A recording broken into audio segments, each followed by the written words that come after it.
She's walking at a quick pace. You can tell that she's comfortable with nobody behind her. And within minutes, she has vanished into thin air. I said, "What do you mean they can't find her?"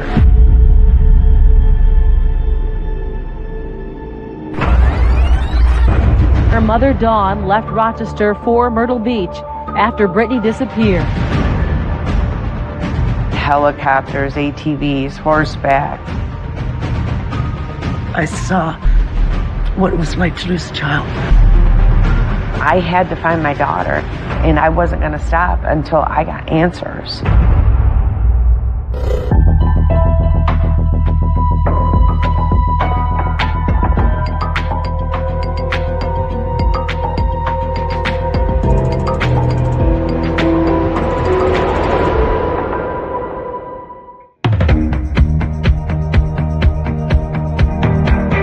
April 2009.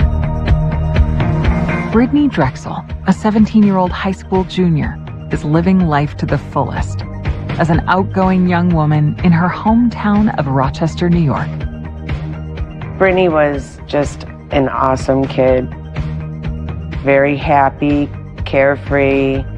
She was very popular in school. Everybody just loved her. We met through some mutual friends, started hanging out like normal teenagers. She just loved going and doing things. She wasn't somebody that liked to sit still. When she was younger, Brittanee was very sassy, loved to perform in front of people. She used to sing, and she would put on shows for us in the backyard. She was a great kid. When Brittanee turned 7, the Drexel family welcomes another child, Marissa. When Marissa came along, she was very excited to have a little sister, and she was like a second mom. She would always help me. She would want to hold her all the time. She would want to feed her and play with her, and she loved being a big sister. We had that bond where we could just lay and talk about things, or we could have those mother-like-daughter talks with each other, and she was always there when I needed her. 6 years after Marissa was born, Camden came along, and Brittanee was a lot older. Like, Camden was her baby. Like, she just adored Camden. My sister was a social butterfly. She had millions, billions of friends. She was full of energy. She was a spitfire. She was full of, I don't know what word I want to use. She was full of life. That year, Brittanee starts dating her first real boyfriend, a classmate named John Greco. When we first met him, he had come over to the house because he wanted Brittanee to go to prom with him. You know, she was going on 16, and we'd said, sure, bring him over, you know, we'll meet him and stuff. John came from a great family. His parents are super nice, and Brittanee adored him. She had a lot of big dreams and goals. She wanted to move out of Rochester. That was a huge thing. My sister was into fashion. Brittanee liked making clothes. She had quite a few drawings. She would like dye jeans like with bleach, and her friends would buy them and stuff, and she also wanted to model. She said, I'm gonna have like 6 kids, and my husband's gonna stay home with them, and I'm gonna go to work. And I'm like, yeah, good luck with that.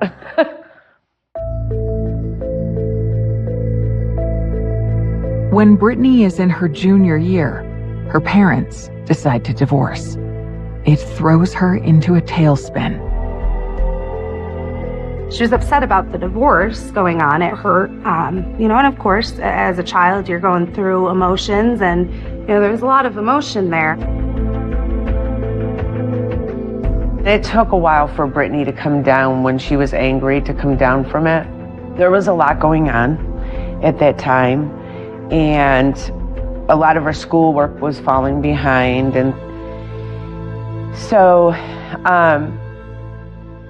Brittanee had asked about going to Myrtle Beach. Spring break here, everyone leaves. It's either still really cold, wintry, or it's rain and gloomy out. Myrtle Beach was a party scene, big city for teenagers who want to go out and have fun, or people in their young adulthood. I told her, I said, Brittanee, I don't think that's a good idea. I said, I want you to get caught up in your schoolwork.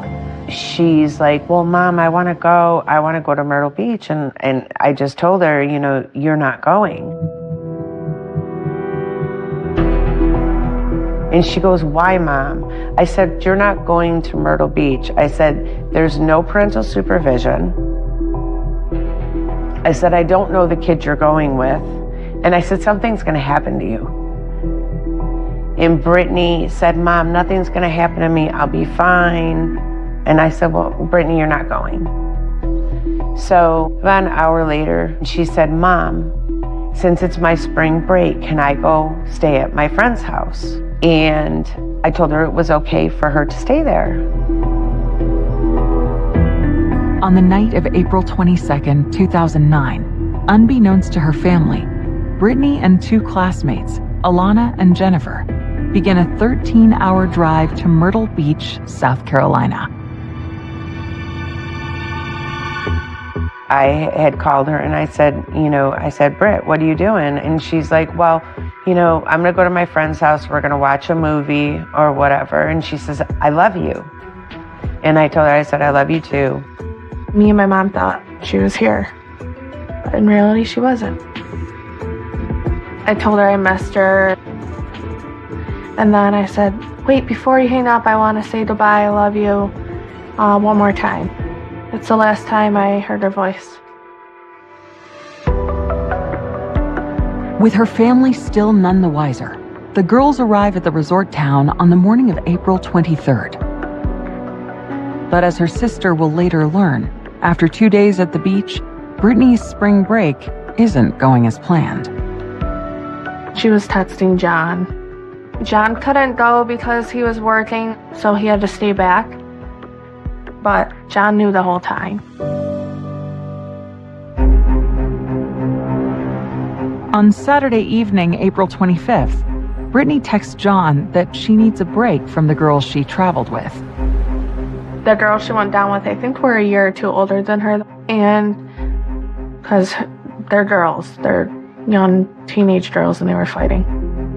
She told John she felt alienated and alone. She wanted to come back home. Brittanee tells John that she ran into one of her classmates, Peter Brazowitz, and has decided to go visit him at his hotel. Around 9:15 p.m., Brittanee abruptly stops texting John. It's unlike her, so he worriedly calls her family. John said, Brittanee's in Myrtle Beach and they can't find her.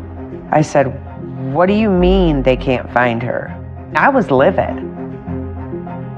I said, I can't believe she went to Myrtle Beach because she had never done that in the past, like lied to me or anything like that. John came to my house. We were calling the kids that were in Myrtle Beach. The girls wouldn't answer their phone. I kept calling Brittanee's phone. And it would ring and it would ring. And then it went directly to voicemail. Every time I called Peter, Peter answered the phone every single time. But he's like, I'm not her babysitter. And at that point, I said, we need to get in touch with Myrtle Beach Police Department. Dawn calls the Myrtle Beach police to report Brittanee is missing. But she doesn't stop there. She decides to drive to South Carolina herself. My mom said, listen, you're going to go with your dad for a couple days. I have to go. And all of a sudden, I went to go look at my phone. There's a mass text sent out from John Greco. And it's my sister's picture and missing information. And I said, what is this? Then I started crying. I'm shocked. And I'm like, Brittaney's missing, I was in a state of shock. We got everything together. I think we left about maybe 11 the next morning, and it was a long ride. My phone was blowing up with her friends. They're calling me, crying, screaming, where's Brittanee? As soon as I would hang up with someone, my phone would ring again. Like, all I knew is I had to find my daughter, and I wasn't gonna stop until I got answers. A mother embarks on a relentless quest. I said, I'm done with the bull. I said, I want my daughter found. While the police drill down on one suspect after another. But I say you didn't, okay? I say you didn't. There wasn't enough to arrest him. And he said, you're smart, you'll figure it out. It felt like a roller coaster. You're just like, is she ever gonna be found?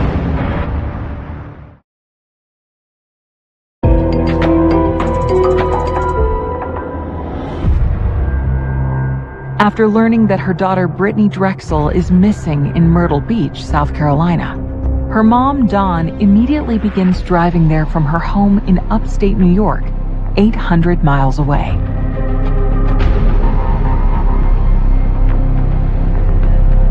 So I get to Myrtle Beach and I go to the police station. But officers tell Dawn that with no evidence of a crime, there's little law enforcement can do. When she describes the argument she had with her daughter about spring break, they suggest that could be why Brittanee isn't responding to calls and texts. You've got bits of evidence that's saying she ran away from home, she rebelled against her mama, it's the day before she's supposed to go back, the idea that a young girl has just run away.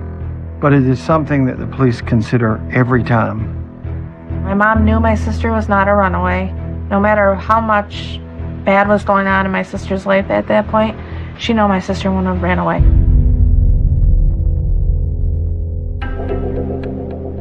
After failing to gain any traction with law enforcement, Dawn decides to take a different approach.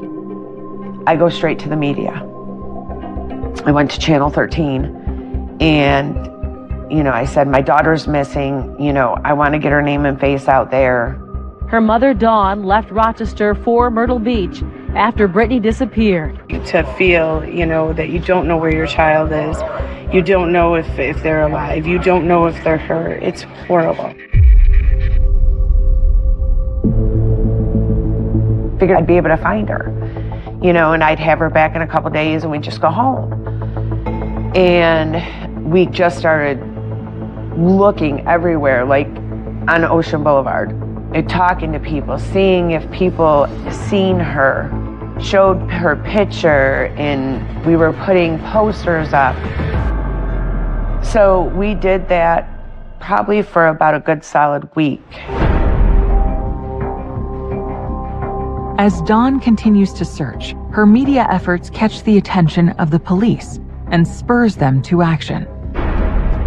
Detectives begin by interviewing the last person Dawn believes saw Brittanee on the night she vanished, her classmate, Peter. Peter was a little bit snarky, like, don't bother me. And the police were thinking, everybody wants to help. He doesn't want to be bothered. He said, I did know Brittanee. I had met Brittanee. We had hung out. We had texted back and forth, but I didn't have anything to do with her disappearance. Peter claims that after Brittanee left his hotel, he was hanging out with friends all night. While detectives check out his alibi, they also seek out anyone else known to have been in contact with Brittanee in Myrtle Beach, including the girls she drove with from New York. They went through each and every one of Brittanee's friends for the short time that she was here, and they really scoured everything about them, and they were able to rule them out. Peter's alibi also checks out. He was able to show that everything that he was telling them was true. But the investigation into Peter does lead detectives to a major discovery. His hotel, the Blue Water Resort, has surveillance cameras. And they captured images of Brittanee on the evening of April 25th. Brittanee enters the hotel at 8:33 p.m. And she appears again, exiting, at 8:48 p.m. As far as we knew, that was the last time that anybody had seen her.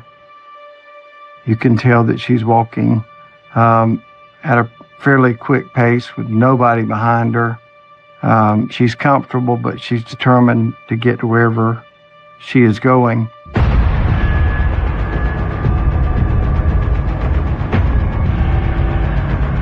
It's just after leaving the hotel that Brittanee exchanges her final texts with her boyfriend John at 8:58 p.m., expressing her desire to come home. Within minutes, she has basically vanished into thin air. Investigators request Brittanee's cell phone records, hoping they might shed light on her whereabouts. They did a tower dump back from the day that Brittanee went missing on all of the cell towers. The cell phone records arrive a week after Brittanee's disappearance. At 11:57 on the night of April 25th, Brittanee's phone pings near the North Santee River in McClellanville, a small town 60 miles south of Myrtle Beach. That's nearly 3 hours after the surveillance video shows Brittanee leaving the Blue Water Hotel. They started searching in a very heavily wooded area for her. I mean, helicopters, ATVs, horseback. It was overwhelming because it's a forest where they were looking for her. And they told me if she was put out there, she would be probably dead within 6 hours because of the wild boar, the alligators, just all the wild animals. But you have to have hope. You have to have faith. Everybody was there. There was a lot of people that were looking for her. It was a needle in a haystack.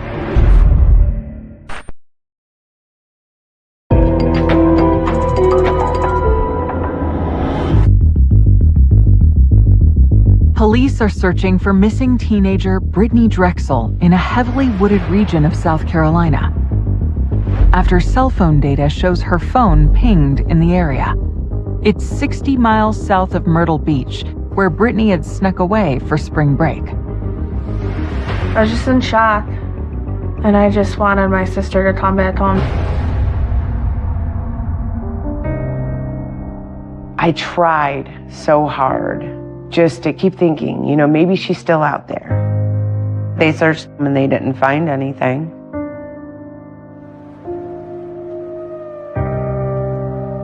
After that, I had stayed in Myrtle Beach for a good month and a half.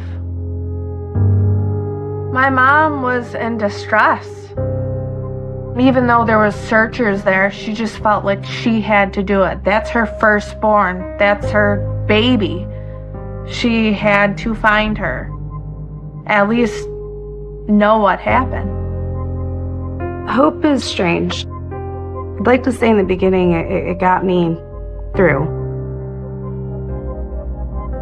Because I was convinced Brittanee was coming home.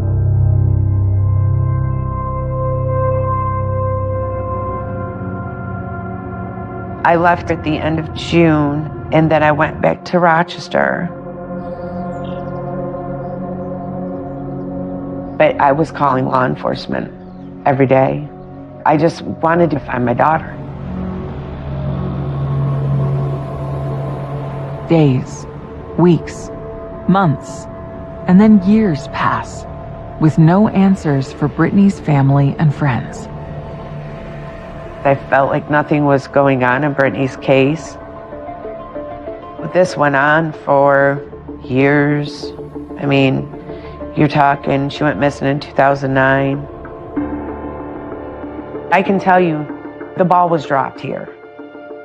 The police wanted me to go away. And I felt like I had to just keep after them and after them and after them. And I didn't care if I was bugging them. I don't care. You're gonna answer to me. I am her mother.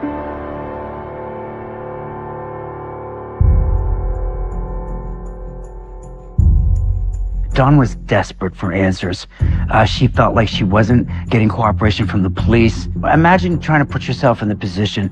She's a mom. She's been thrust into a world of not just the justice system, but trying to maneuver. You're dealing with law enforcement. You're dealing with media. And it's a very foreign and frightening place. I put myself more in a role of, let me help her get her story told. I held on to just a little bit of hope that she was still alive because I always went back to we didn't have anything.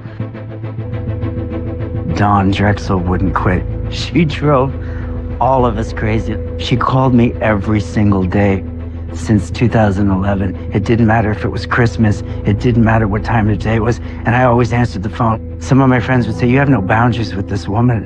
And I would say, I can't. I saw what it was like to lose a child. I sat there with her, and nobody would help her.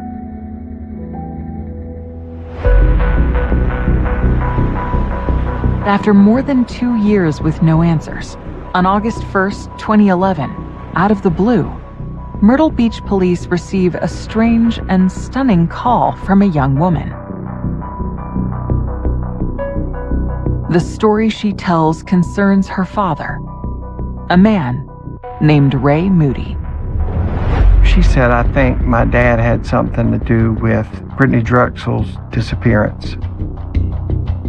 Mr. Moody, his main girlfriend was Angel, and there was a time that Angel called over there one night and said that Ray was going to get all of them locked up because of what he had done to that girl.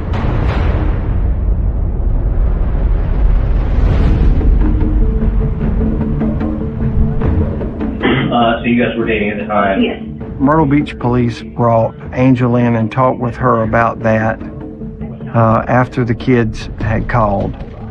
And the substance of that conversation was, Ray didn't have anything to do with that. I'm so sick and tired of people blaming Ray for everything that happens. Because if you're trying to accuse him of anything, then I'm not going to be involved in it. Because I say he didn't, okay?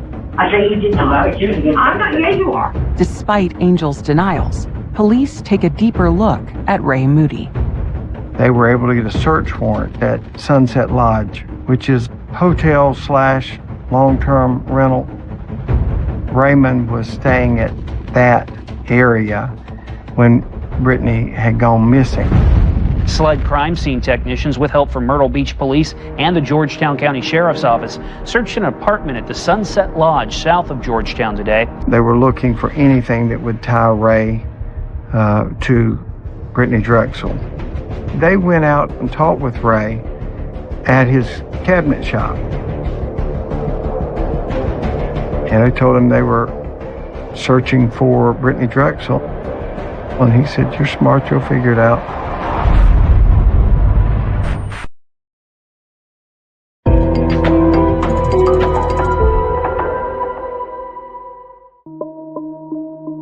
After years with no leads, Ray Moody is a suspect in the disappearance of Brittanee Drexel. Detectives are questioning him after his daughter reported her suspicions about him to the police. That investigation, that part of it, the search warrant, yielded nothing fruitful. There wasn't enough to arrest him. Once again, the case goes cold. It's now been 7 years since Brittanee vanished on a spring break trip to Myrtle Beach. I can tell you it felt like a roller coaster ride. That's what it felt like. You know, ups and downs. They would get tips and then it'd be like, oh, you know, maybe she's getting located or whatever the case may be. And then then there was false hope. And then that really kills you inside, you know, because they're like, you're just like, is she ever going to be found? The 4th or 5th year into her disappearance, I knew she wasn't coming back. I'm like, I know she's gone. It's a strange feeling to have to switch, looking for, you know, somebody physically here, and now we're just looking for, you know, what's left. And that, I think, was the worst thing I've ever gone through, emotionally, the worst thing I've ever felt. Law enforcement would call me and I would talk to them, and this went on for years. I spent, I can't tell you how many hours just on the internet doing research. I obsessed over watching the video of Brittanee walking in and out of the hotel. I would slow it down to see if there was anything that I could pick up on. I would speed it up. I mean, I watched at all different angles. I couldn't watch it enough because I always felt like I was missing something.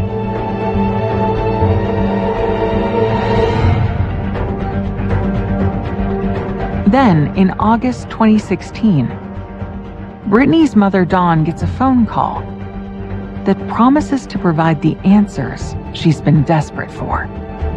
The FBI had called me. They wanted me to come down so they could talk to me. And they brought me into a conference room. We all sat down. An informant trying to get help with his prison sentence said, well, don't you want to know information about the little girl that went missing? The informant is an inmate named Taquan Brown, serving a 25-year prison term for manslaughter. He claims that he witnessed a man named Timothy Deshaun Taylor rape and kill Brittanee.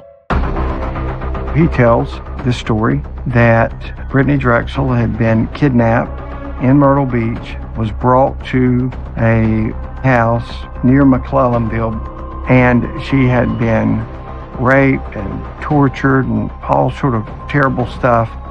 And he was over there and saw all of this stuff, and she had ran out the back door, and they had called her and brought her back in and killed her.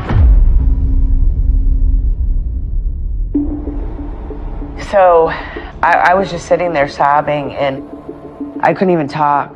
I couldn't do it.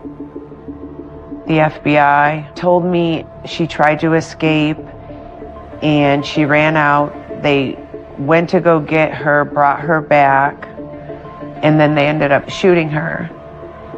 And then they rolled her up in a blanket or a rug and then threw her in an alligator pit.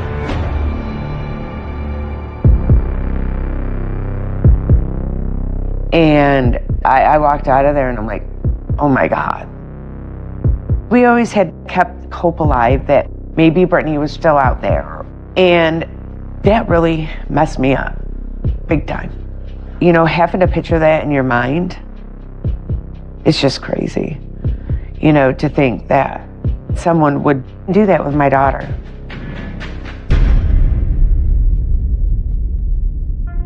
Agents furiously work to confirm the details provided by the informant. Now, what really corroborated his story was Brittanee's cell phone had pinged in an area in the direction of McClellanville. Even though that's where the inmate claims Brittanee was murdered, investigators know their previous searches in that area were big news stories, and that confidential informants will often say anything in hopes of getting a reduced sentence. Look, CIs will lie, and I don't use CIs unless I can back up what they're saying. Timothy Deshaun Taylor is already in jail on separate robbery charges. Authorities work to keep him behind bars while they look for any information that might support the confidential informant's claim. But Dawn believes the awful story could be true. Dawn did not allow herself any time to mourn. She quickly shifted from, I don't know what happened to my daughter, to where's her body? I want my daughter brought home. I said, I'm done. I said, I'm done with the bull. I said, I want my daughter found. so I don't have to wonder where she is anymore.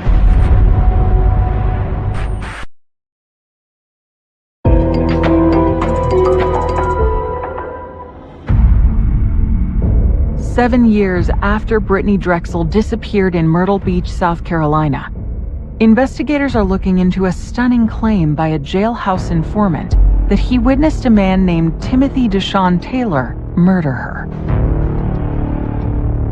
All of a sudden, the investigation and the media attention, all of us shift to what the investigators tell us. Listen, if the FBI's up there saying, we got a suspect, we believe that this is what happened, Taylor is under investigation, being charged with armed robbery. And I had the opportunity to confront Taylor about his involvement in this case. Did you do this? And he said, no, I did not. In August 2016, the Taylor family launches a media offensive, releasing a statement maintaining his innocence. They claim the informant lied to the FBI in a desperate attempt to cut a deal for early parole. That informant said that Brittanee Drexel was buried at a plot in Berkeley County, which is west of Charleston.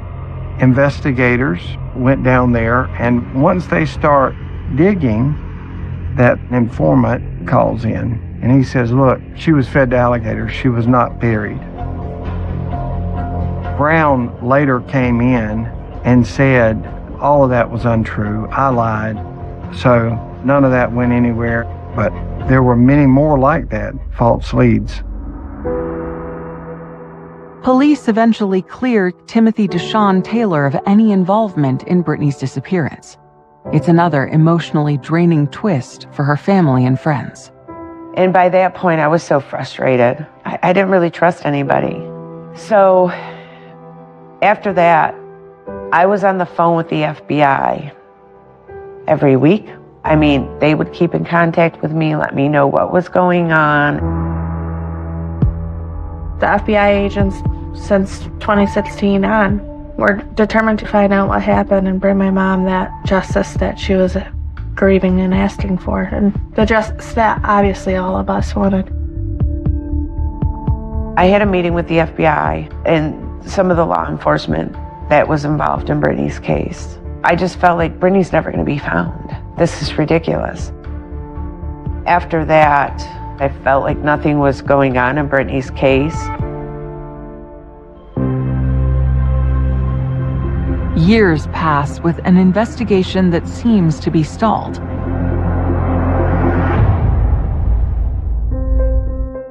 Then, in May 2022, 13 years since Brittanee was last seen, once again, there's a phone call out of the blue. And once again, it offers hope. On a Friday night, I get a call from a defense attorney, Scott Bellamy. He said, well, I've got somebody that's wanting to give you some information. He'll give the information to you, but he won't give it to the police. And I said, well, who is it? And he said, Ray Moody. It's the same man investigators looked at earlier in the case, when his daughter reported that he may have been involved. Police were unable then to connect him to Brittanee's disappearance. Now, his lawyer claims Moody has a story to tell, but he'll only tell it to state authorities and not the FBI. He wants to stay in the state system. He does not want to go in the federal system because he knows he's going to spend the rest of his life in prison, and he wants to be closer to family members. And if you go in the federal prison, you may be in West Virginia, you may be in California. Where are y'all from? Alabama. Yeah, that's right. I thought, yeah. Ray Moody sits down with state investigators and begins laying out the details of what he says happened on the night of April 25th, 2009. Ray said that in 2009, he and Angel had come to Myrtle Beach. They were riding down the boulevard. He said, so a young lady came out of a hotel, and he said that he and Angel were smoking pot, and Ray asked Brittanee, do you want some of this pot? And she said, yeah. Ray said that Brittanee got in the back seat. They went where he and Angel had been camping at the pole yards, and they were just going to hang out there for a while. We're just having a good time, smoking some pot and stuff, you know. Angel left. And while she was gone, I changed the whole subject, what was going on. Can you describe the events that happened when Angel leaves? So Angel's obviously not involved. Can you talk us through that? I made her take her clothes off. Yeah. And she was pretty cooperative. Yeah, she was. But it was against her will. It was, you know. Did she say anything to you specifically at that time? She said she was gonna, she'd tell Angel on me. And did you start to have sex with her, or did something happen to stop that? To stop me from having sex? Yes. No, I did. I raped her. And he said, she scratched me. I hit her. All of that was over. And he said, then I killed her. He said, I strangled her to death. Ray Moody never showed any remorse. Was a very disturbed individual at a deep level. Angel came back and said, where is Brittanee? And he said, you don't see her, do you? And she said, no. He said, well, don't ever ask about her again. The next morning before daybreak, he got up and he said, I dug the hole, buried her body. Picked her right up and walked out, probably about 150 feet away, more towards the landing, out where they had a like grove of trees and stuff growing, and put her underneath the tree.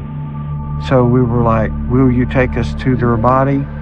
Yeah, I'll take you where she's buried. And they put him on a four-wheeler and drove him through. He said, I haven't been here in 13 years, but that's the place. A search of the area begins on May 11th, 2022.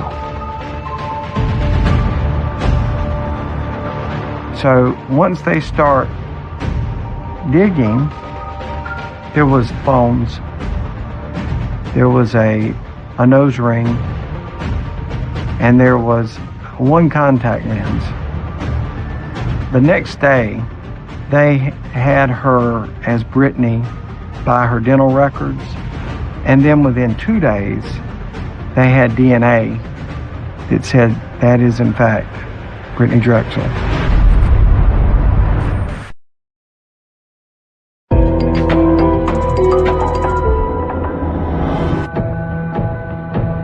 Brittanee Drexel's family has spent 13 years desperately searching for answers in her disappearance.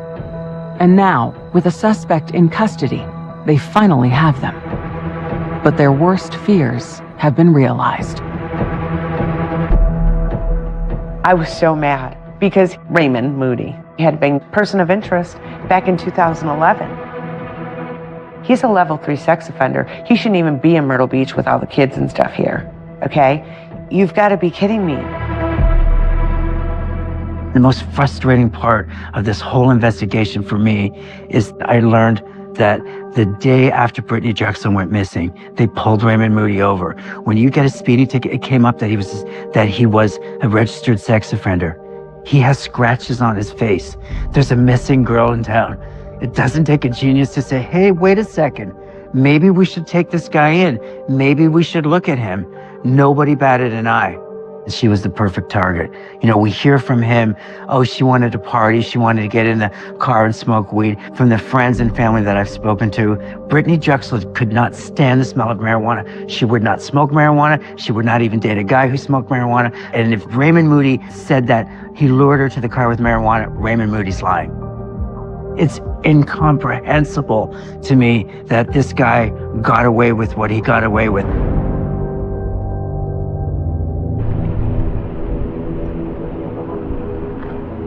I will accept your plea to murder, criminal sexual conduct in the first degree, and to kidnapping.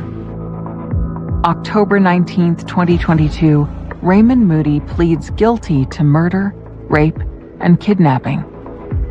He is sentenced to life in prison with an additional 2 consecutive terms of 30 years. His girlfriend, Angel, is not charged with any crime.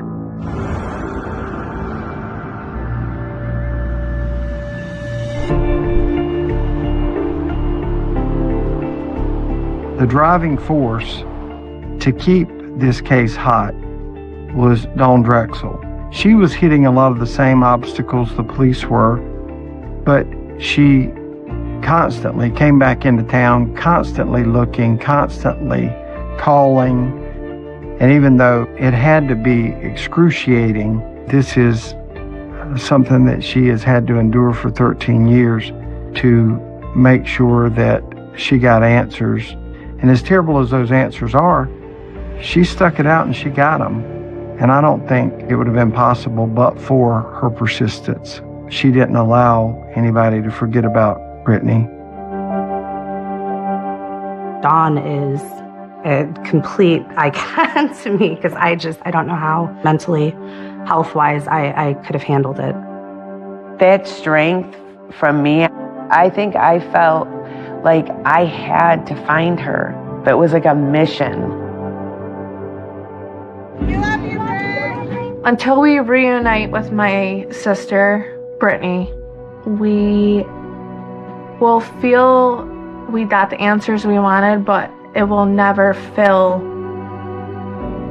that missing piece in our family. She's still gone. Brittanee was just a beautiful person, and she would do anything for anyone. About a month before everything happened, it was my birthday party. We all went to dinner with my parents, and we just had an absolute blast. Brittanee was laughing and having fun. She ordered this obnoxious steak, and Brittanee was 110 pounds soaking wet. So my dad was kind of looking at her like, "Are you sure, kid?" and was really eyeing her, and she's like, "Yeah, and I want a grasshopper milkshake too." It's the personality, her love of life, her infectious attitude, her smile, her laugh, her goofiness. There's nothing I don't miss.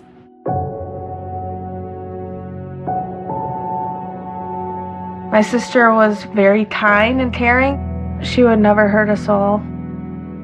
And that's something that we're missing from the world now. And this world is such full of hate that I hope one day it can be peaceful for all of us. Sometimes I'll go back and look at video of her when she was younger.